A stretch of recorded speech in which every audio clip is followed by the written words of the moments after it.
Hello everyone. We are policy. We are the open source publishing.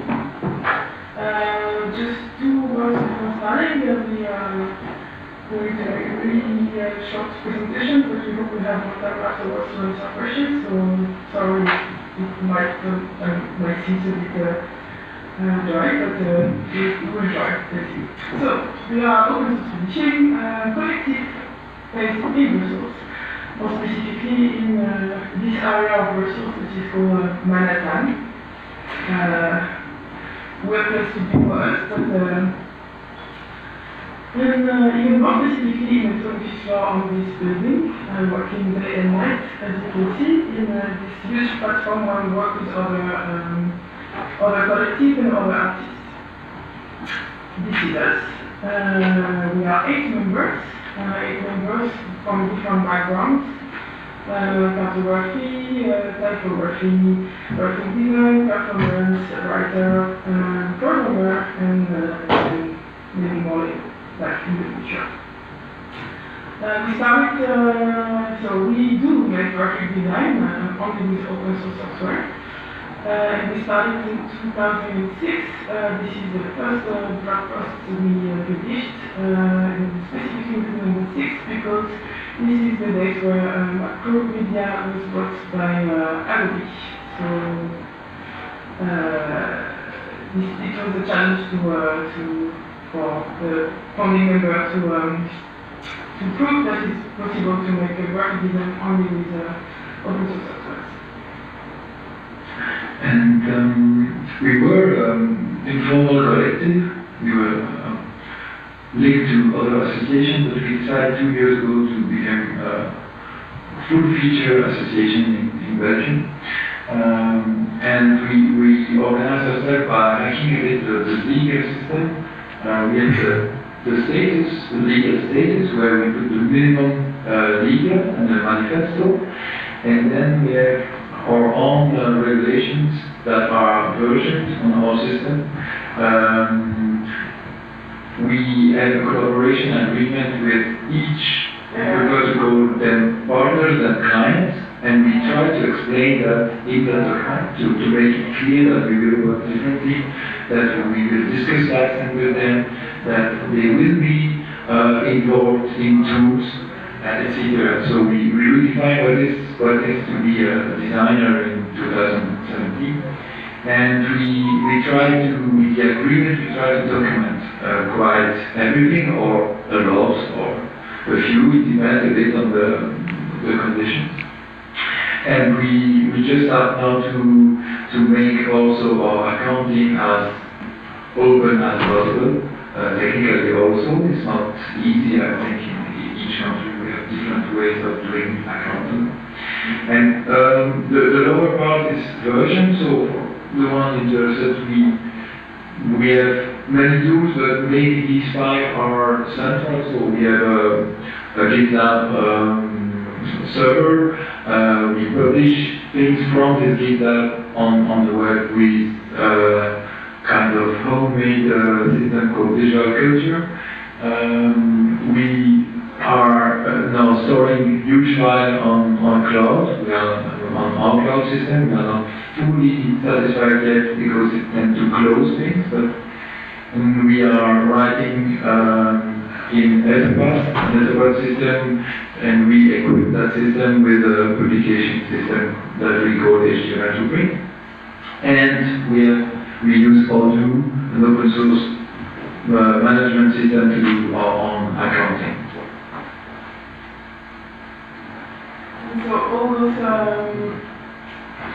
explain all those platform and way of working together, the way of really working together on the same platform and on the same playground, I would say. So there is several work that we want to do that are a bit important work for us. Also because they are using a specific tool and a specific research track that we've been working on since some years, which is HTML print. Basically, to work is making a publication, print publication with layout in HTML. So one of it is Mela, which is a magazine, a review, a journalistic investigation magazine in French, and where they do work closely with the journalists, and so with the content, the journalists, the illustrating part, and the photographs. And the idea of it is also to represent the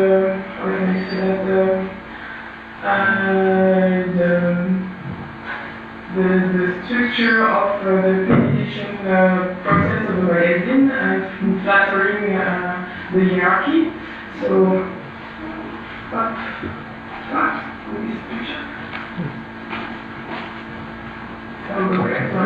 So we are also a kind of collective with Mela, this magazine, taking a lot of different decisions together, and for that, and to be able to create this magazine in a collaborative way, we've been really focusing and working using the tool of HTML to print.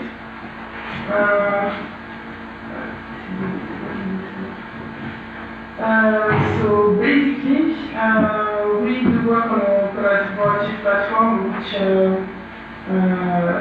which is in Django, but maybe I shouldn't go too into that. It's just to say that, yeah, this method is starting to be really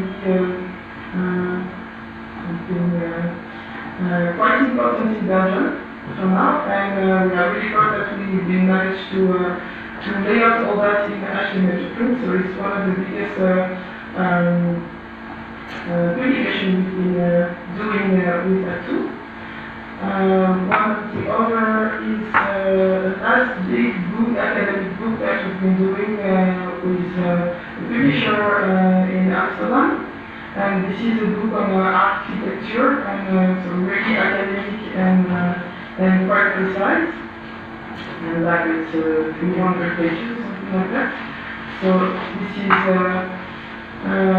also kind of success for us because it's also made in HTML to print, and it's also for us a way of showing that we can also make kind of academic things with that tool. So this is some previews of the book itself. So with different, there is really 3 different books inside that big book. With different flows and everything, with some footnotes, so something quite academic, I would say. And there is also another work that we already presented many times, but this is a bit the base project that allows us to start this research track on HTML to print and how to lay out with HTML, which is work that we've been doing, the communication work we've been doing for LGM in Brussels. We are working with them since 6 years now. So each year we try to go a bit further, more further in developing this tool HTML to print. Also for each project that I just presented, like this is a different version of the HTML to print, depending on the need for the project. And so for this one, this is the first version of HTML to print we have, so it was just a huge HTML page. You can maybe see that huge HTML page that has been created afterwards. So you can see on the bottom of the left page is next to the top of the right page. It's simple, and then the year after we've been going a bit more far into the HTML with having some really visualization and real pages, in fact, like not one pages long HTML page, but real pre-press visualization.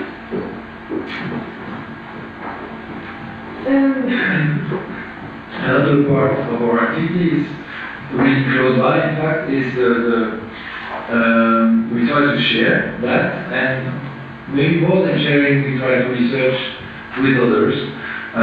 This is a school that we start called Libre, that is now quite autonomous.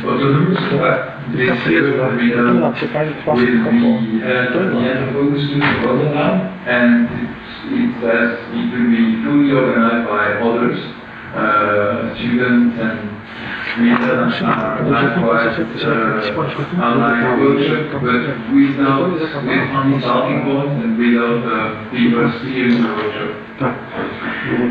And in this research we are interested by other research, historical research. This is the logo research done by Qualquer with children in the 70s and the 80s, so very basic but interesting language program to draw shapes. And we are interested to work with dancers to see the relationship between bodies and writing, typography and dance. So it's really a kind of starting research. We start now for 1 year, and we have no precise goal. We have decided to take really the time to study closely what are the relationship between the digital lettering and the movement. And so we explore different languages and see how it could be connected. So we hope in like maybe 20 years to get back with some results to receive. But now we really decided to, okay, it seems that there is quite nothing that real, so we can have the luxury to go deep, let's say. We hope to be funded for that one.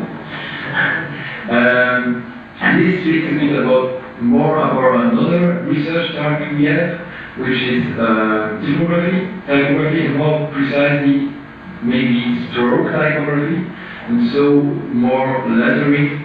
We spoke about that at LGM 2 years ago, 1 year ago. So we continue. So we have different research and fonts we are with. So there's something around Libre that we have been forced by Monotype to rename right now. So you see the new name. Monotype is not yet don't know yet that. We will announce it after LGM. We are working on a very vernacular font lettering system, Brussels 1. And more precisely, this is a picture that is taken from the DIN norms, the German norms, who has in the beginning of the century has published the DIN lettering as a standard system. And what is quite interesting is that they show the difference between drawing type by the skin, so the Gutenberg way, let's say, and drawing type by the center, the skeleton, so the way we are writing it up. And we think this is important, and that is something we could research. This research will also take some time. This is, it seems, one of the first vertical circles that has been drawn on the screen by Minsky, by Delor, it seems, in the beginning of the year 60. There is the Hershey. People using Inkscape knows maybe the Hershey extension. So that's a hacky way to plot, to use stroke fonts. Not really being fonts, but a lettering system that we hack by incorporating some spiral strokes in it. And we use that by example with CNC machines. We're working with designers that produce furniture, so they want to engrave. But we are using that also into graphic design production. And here we were playing with the possibilities of vectorization by the stroke that produced quite funny terms, and more deeper maybe, we are quite interested by the Donald Knuth or Knuthi, we don't know how to pronounce that in English, and this font system called Metafont. It's quite beautiful how Donald shows his own first attempt to draw shapes and letters in numbers, quite clunky and quite beautiful at the same time. He explained that how in the summer he began to write that. And this was 5 years ago at LGM Madrid.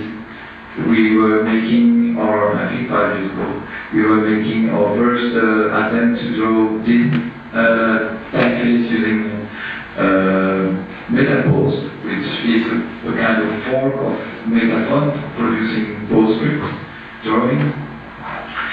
And yes, we have made different projects around stroke fonts. This is what we have called Belgica, a kind of very straightforward lettering system that use only not curved arcs in them and straight lines. And it's a kind of exploration around the different shapes possible using these very basic elements. Quite, I think, many designers in the world are playing with very basic shapes like that. But we wanting to be able to really use that as fonts, and as you know, some of you know, it's not yet possible to have real stroke fonts, even with the powerful software machines we have. It's quite difficult right now. Maybe with the new variable fonts we will be able to do that using a SVG table inside. But currently we want to do stuff like monograph like that, and so we decided to go further. And this is we know a contemporary artist called Vincent, which is interested by the question, the very pronunciation question that you can find in type design. And so we make links with here works of I don't remember the name of the artist, the Belgian artist. And we explore that in different ways. This is lettering on the walls of the Belgian pavilion in Venezia. Neon signs, big neon signs in Brussels. And to explore that by another approach, we are working for a publisher on the graphic estate of Franquin. Franquin is a comic book drawer who is a very beautiful letterer that he makes really expressive lettering. And our attempt is to try to emulate this lettering, to be able to letter all the translation of his books. It's translated in 40 countries, so it's quite important. And current lettering is very poor. So we together many different samples of the way he wrote each letter, for example, the arrow, and to try to find ways to produce fonts from that, but because of the many ways of drawing that, we do not want to produce standard fonts because it will take like 1,000 years. So we decided to try to use a meta system to do that. All these are based on the same skeleton, and we make that has been changed by a few variables only. So we can of course animate these. more importantly on small details. Maybe you see the A, the flexibility of the A. So the system is starting to work. We hope to be able to finish that in a few months. And to work on that, we work at multiple persons. We use that with the metaphor scope. We see the results progressively. And so we decided to try that with others, with students or participants in workshop, to show the very direct way coding in metaphors is. We use also plotter, old plotter that you see that was the kind of robot of the 70s or the 80s that literally use pencil to draw. And what is quite beautiful with metaphors is something that you as a graphic designer, you need to draw and to put numbers to be able to begin to code. And at the same time, it's quite straightforward. Many participants who never coded before are able to draw their first letter in like half an hour. So it's even more straightforward than processing and it's vectors. So that's something that seems quite interesting. This is the first one that has been produced collectively without any organization or agreement on some system, so it's quite baroque and funky, but at the same time there's something, it's not totally disconnected. The shapes share some common ground, let's say. This is in Sao Paulo. The workshop we have been at Senac like 4 days ago. It was more short. This is the plotter we wrote, and these are the very first attempts. And the plotting session at the end with the participant who I think no participant had ever coded before. And this was in Rio at the FD school like 2 days ago. And the same, even shorter workshop, a few hours, the same exciting experience, let's say. So that's a very short overview of kind of digging more precisely into a subject, because yes, it's an anecdote, so it should be short, but we are very open to discussion of questions. If you have one, we will be there.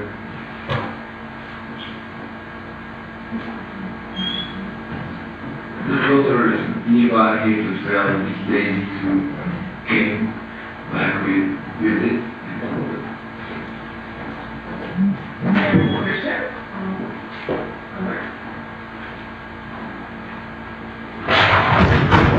Wow.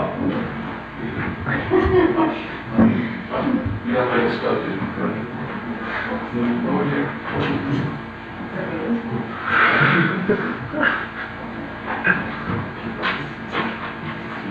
Yes.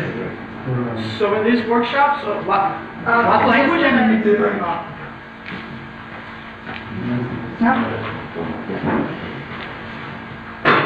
So in these workshops for designers who have never coded before, so what language again was? It's metaphors. So it's really close to metaphors. Like 90% of the code is the same. It's just produced PostScript. So it's far more efficient. We can convert that as VG and we have a small script that converts that into a font. And basically it's really close to mathematics, so you just give coordinates to points and you give some attributes like I want it to be a curve, I want it to be a straight line, and we start to play with it, and then you are ready all the values, you can add colors for everyone. Maybe it's a bit small, but this is a kind of you see the code? So this is a B. basically,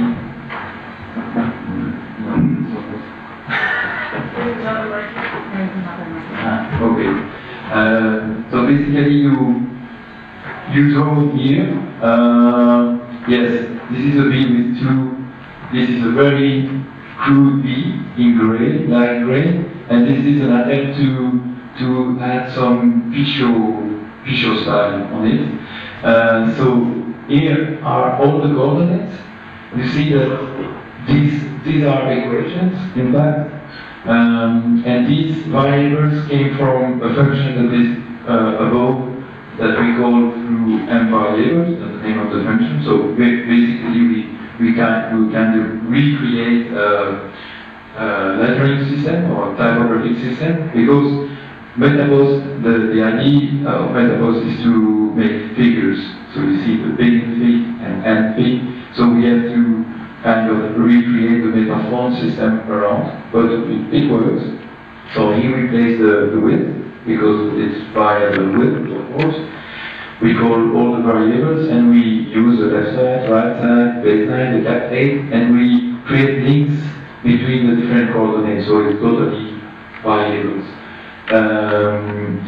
And then we plot, and the visual function, which is called here, replace. When you see these two dashes, it's the funky way of Donald to say straight line. And here there is no circle, but curve, but curves are two dots. So it's really quite simple. Here we equip the visual function with some action argument. Yes? There is no graphical interface at all? There is no graphical interface, no. Maybe there is, but we don't know. But in the same time, why it's so easy, I think, for people, that you start really easy to plot. You can plot even more in a direct way. Here you can put simply coordinates, so you see a direct result. The coordinates are simple, the curves are with that. Yes. I could imagine curves are very, if you want a specific curve. If you want a specific curve, it's difficult. But that's maybe the beautiful part of it. It's that the language will produce what Knut has called the most beautiful curve. So it is never wrong. But you just have to tweak it a bit. And you write that there is no handles, so you just place points, and you hack your point till you arrive to the curve you want. So it's really a kind of it's a good tool to learn Zen attitude to control freak, because you will never get exactly what you want, but you will have beautiful results at the same time. So it's yes. You can repeat it, I'll set up. You should look at better flow. Yes, we know. It's not a full UI, but it's... No, and I know, but yes, we know it, and we have used it, and it's quite funny also. But we have the tendency to like to build, or maybe our own tool, but also our own masters, and that's the question method of it. The masters of the shape finding. For instance, you try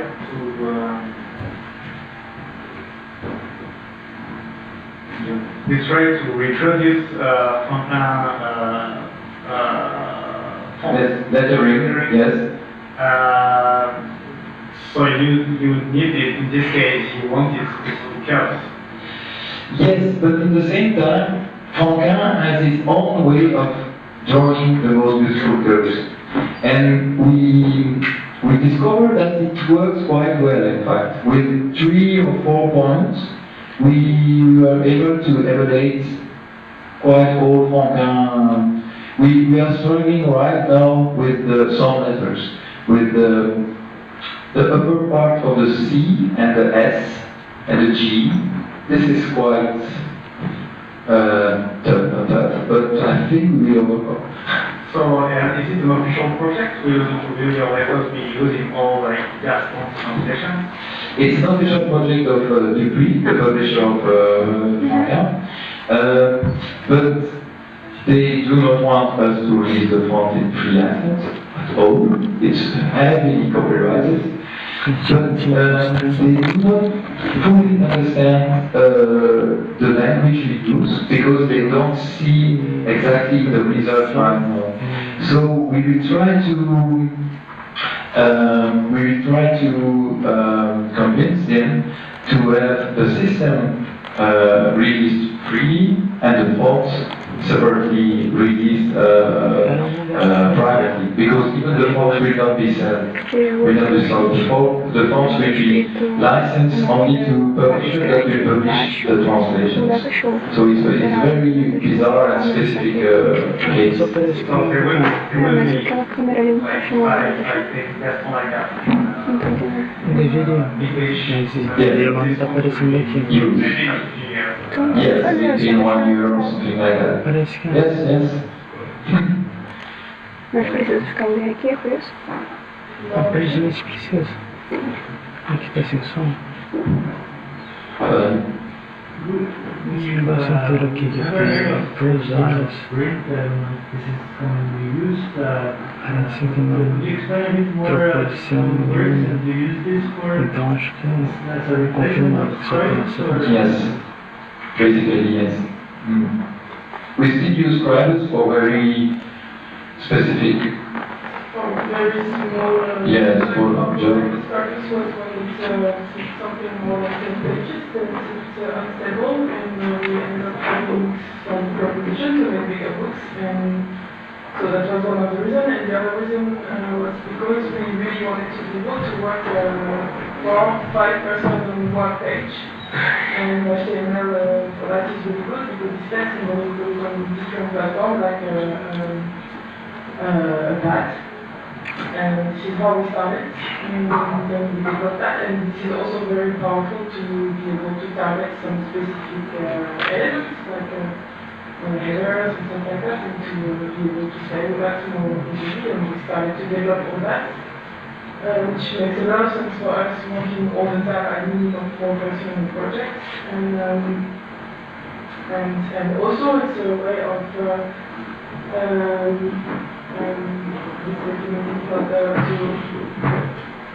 to welcome other collaborators that are not graphic designers to work with us, so we can edit directly in the past or in other platforms. For example, in Mailer, so we are working with journalists that have to change the text until the last minute of the time, and have to also work with us in back and forth, and so develop another platform for that, because Django paths were too not enough protected and too messy for something like that. And so we are working on a Django platform where we just put some basic elements of styling, like editing software. And when we have that, then we make a translation with standard to whatever format it is, so dot or markdown, and we transform it to HTML, and this is the basic of what we have as a content to be able to flow into all the HTML structure. I'm going to answer your question.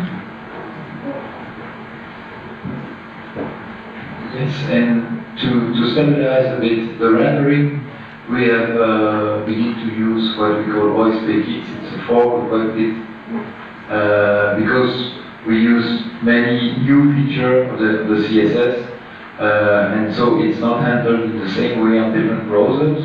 So we have tried quite every browser as possible, and so we have now our own, let's say, features and de-featured browser. We removed a lot of stuff to be able to render pages as much precisely near to the PDF as we want.